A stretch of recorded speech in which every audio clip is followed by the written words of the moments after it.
할렐루야. 이 새벽에도 하나님 주시는 거룩한 은혜가 우리 성도님들과 함께 하시기를 주의 이름으로 축복합니다. 사순절을 믿음으로 보내고 계십니까? 많이 피곤하시죠? 네. 그 피곤함도 하나님이 말씀과 은혜로 날려주실 줄로 믿습니다. 오늘의 말씀의 제목은 나의 믿음입니다. 뒤에 무슨 내용이 붙냐고 하면은 나의 믿음이 흔들릴 때도 있습니다. 예수님이 어느 날 오늘의 말씀을 보면 요한과 베드로와 야고보를 데리고 높은 산에 오르셨습니다. 그런데 말씀에 찾아보면 그 산의 위치가 어디인지 밝혀지지 않고 있어서 보통 이 산을 뭐라고 명칭하냐 하면은 변화산이라고 말합니다. 이 산 이름이 이렇게 붙여진 이유는 예수님이 이 산에서 어떻게 되신다고 이렇게 말씀에 나오죠. 얼굴이 변화되었다, 변형되었다고 말씀하시기 때문입니다. 주님께는 12명의 제자가 있었고 그 외에도 주님을 따르는 많은 제자들이 있었습니다. 그렇지만 그 중에서도 주님의 사랑을 받는 세 사람의 제자들이 있었는데 바로 이들이 베드로와 요한과 야고보였습니다. 이들은 주님을 위해 헌신함에 다른 제자들보다 더욱 적극적이었으며 주님의 인정을 받은 자였습니다. 인정을 받았다는 것, 그만큼 주님 보시기에 믿음이 좋아 보일 수밖에 없었다는 겁니다. 2절에 이들 세 명이 제자와 함께 높은 산에 올라가신 주님은 그곳에서 변형되셨다고 했습니다. 주님의 변형되신 모습을 보면 그 얼굴이 빛나며 옷이 빛과 같이 휘어졌다라고 말씀합니다. 이 같은 주님의 모습은 그의 영광을 드러낸 모습입니다. 복음을 위해 밤모섬에 유배되었던 사도 요한에게 나타나셨던 그 영광의 모습이라고 볼 수가 있습니다. 그래서 이 얼굴이 해같이 빛났다는 것은 그 얼굴은 해가 힘있게 비치는 같더라라고 말씀하신 것, 바로 계시록 1장 16절에 나오는 말씀과 동일한 말씀입니다. 또 옷이 빛과 같이 휘어졌다고 하신 모습은 그 옷은 희기가 눈 같고라고 표현한 다니엘서 7장 9절에 주님의 모습과 같으며, 이것은 예전에 구약에도 이루어졌고 신약의 마지막 계시록에도 예언되어진 그 하나님의 말씀을 이루기 위해서 예수님이 친히 보여주신, 그리고 죽음을 준비하시고 다시금 부활하실 것을 준비하시며 보여주신 예수님의 영광스러운 모습이라는 것을 우리가 잘 알 수가 있습니다. 그 후에 이제 14절에서 21절에는 한 귀신 들린 아이를 둔 아버지가 아이를 치유해 달라며 예수님을 찾아왔습니다. 그리고 예수님의 제자들에게 귀신을 쫓아내는 권세가 있어 이 일을 해결해 줄 수 있다 믿었고, 그리고 제자들에게 내 아이를 고쳐달라고 부탁을 합니다. 그러나 그런 아버지의 기대와는 달리 제자들이 이 아이의 귀신 들림을 고치려고 애써 보았지만 아이를 고치지는 못했습니다. 이상한 일입니다. 전에 제자들은 분명히 예수님으로부터 더러운 귀신을 쫓아내는 권능을 받았습니다. 마태복음 10장 1절에 보면 이렇게 말씀합니다. 예수께서 그의 12 제자를 부르사 더러운 귀신을 쫓아내며 모든 병과 모든 약한 것을 고치는 권능을 주시니라 라고 말씀하시면서 예수님께서 제자들에게 병 고치는 은사와 귀신 쫓는 은사 등등을 하나님께서 주셨습니다. 그래서 제자들은 예수님께 받은 권능으로 예전에는 귀신들을 쫓기도 했습니다. 그런데 지금은 그런 능력이 도무지 나타나지 않습니다. 무엇 때문일까요? 분명 어떠한 이유가 있으리라 생각합니다. 그때 마침 산에 올라갔던 예수님과 세 명의 제자가 산에 내려와 그들 앞에 나타났습니다. 그러자 아이의 아버지는 대번 예수님을 다시 알아보고 그 앞에 가서 무릎 꿇고 엎드려 간구했습니다. 주님, 내 아들을 불쌍히 여기소서. 그가 간질로 심히 고생하여 자주 불에도 넘어지며 물에도 넘어지는지라.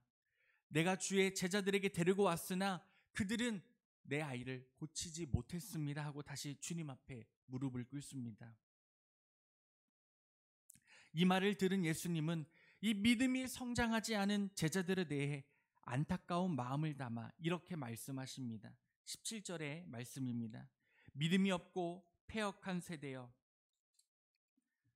내가 얼마나 너희와 함께 있으며 얼마나 너희에게 참으리요. 그를 이리로 데려오라 하시니라. 아멘.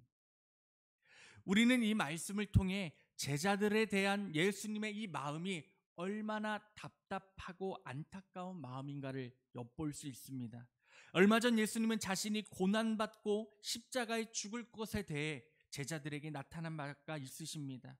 이제 예수님은 제자들의 곁을 떠날 때가 된 것입니다.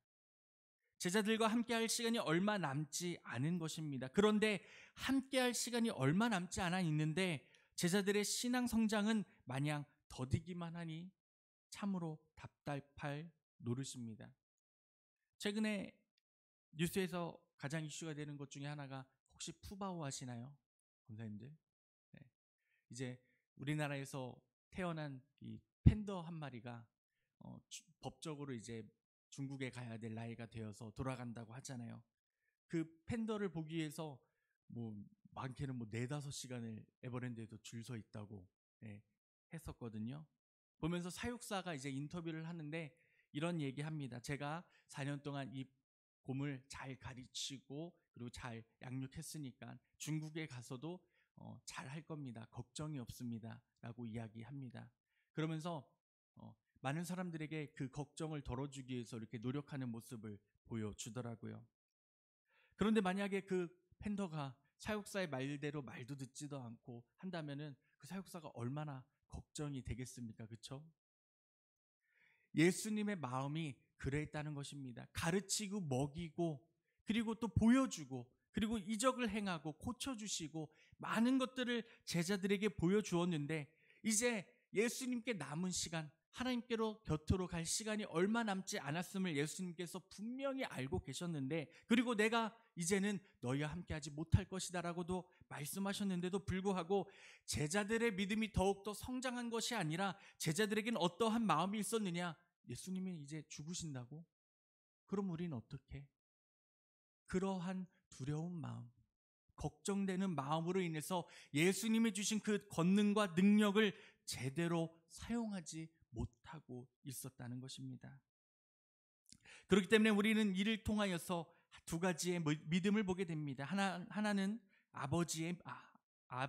아이의 아버지의 믿음입니다. 아버지는 제자들이 아이를 고쳐주는 일에 대해 실패했어도 낙심하지 않고 누구를 다시 찾아왔죠? 예수님을 다시 찾아왔습니다. 그리고 기다렸습니다. 그에게는 예수님은 분명히 하실 수 있다는 믿음을 가지고 있었습니다. 그 믿음의 결과가 무엇입니까? 아이가 고침을 받게 되었죠. 그에 반해 본문은 믿음이 없는 제자들의 모습이 드러나 보입니다. 제자들은 아이를 고치지 못해 상당히 부끄러워했습니다. 더욱이 그들 주변에는 많은 무리들이 모여 있었는데 제자들은 그들 앞에서 아이를 고치지 못함으로 단단히 창피를 당한 것입니다. 나는 예수님의 제자입니다. 나는 예수님께 치유의 은사를 받았습니다. 당당히 그 아이를 고치겠습니다라고 기도했지만 그 아이가 고쳐지지 않자 많은 사람들에게 창피를 당하게 된 것입니다. 그렇다면 왜 제자들은 예수님의 권능을 받았음에도 불구하고 예전과 달리 지금은 무엇 때문에 귀신을 쫓아내는 능력을 보이지 못하는가 우리가 궁금해할 수도 있습니다. 이런 질문에 대한 대답을 이야기할 때에 우리는 예수님이 처음에 대뜸하신 말 믿음이 없고 패역한 세대여 이 17절 초반에 나오는 말입니다. 이 말씀을 주목해 봐야 합니다. 예수님은 지금 제자들이 아이를 능히 고치지 못한 이유로 믿음을 언급하고 있습니다. 예전 예수님의 제자들은 예수님을 따라다니면서 귀신을 쫓아내기도 했습니다. 그때는 믿음이 있었습니다. 그러나 지금은 믿음이 없다고 말씀하시는 겁니다. 예수님의 고난과 죽으심에 대한 말씀으로 인해 제자들에게는 의심하는 마음이 들어있는 상태입니다. 죽으신다고? 죽으시는 건 알겠는데 다시 사시겠다고? 그들 마음 가운데 그것에 대한 의아함과 불신이 마음 가운데 있었다는 것입니다. 정확히 말하자면은 믿음이 있지만 예수님의 고난과 죽으심에 대한 말씀으로 인해 그들의 믿음이 연약해지고 의심이 생겨버려 예수님께서 행하시는 그 일과 그 은사들이 능력으로 나타나지 못했다는 것입니다.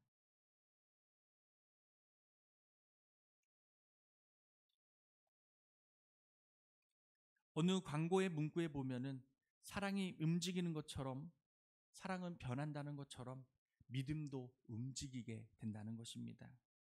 우리의 믿음은 어떻습니까? 저는 사순절을 되면은 아이들에게 이런 말들을 하는 전도사를 별로 안 좋아합니다.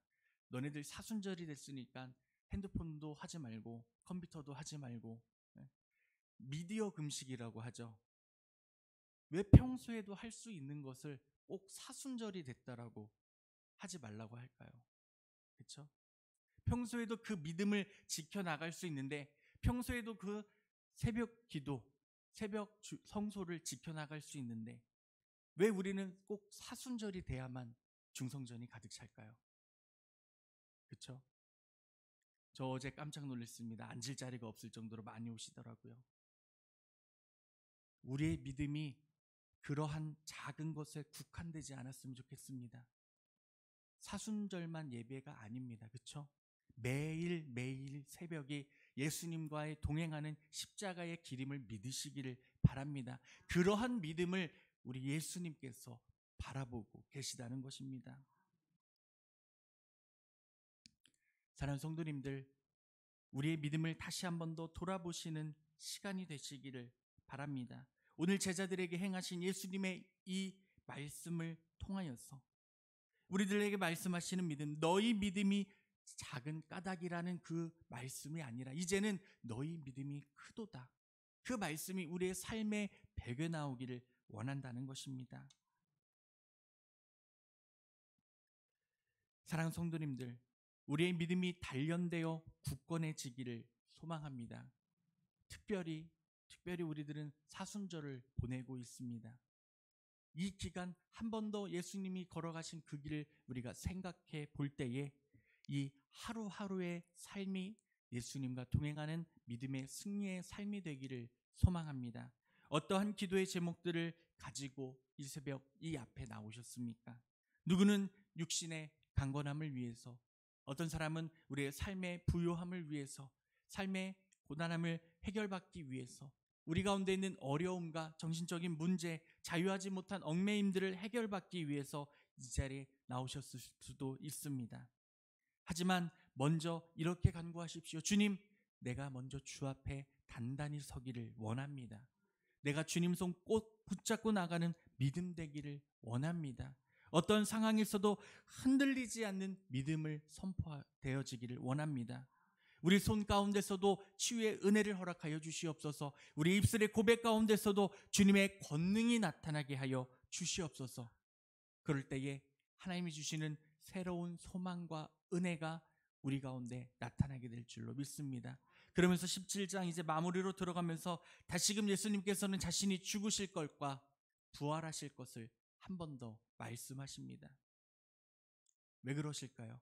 이미 제자들은 그 말씀으로 인하여 불안함에 있었습니다. 하지만 예수님은 다시금 한 번 더 제자들에게 확신과 믿음을 허락하시는 겁니다.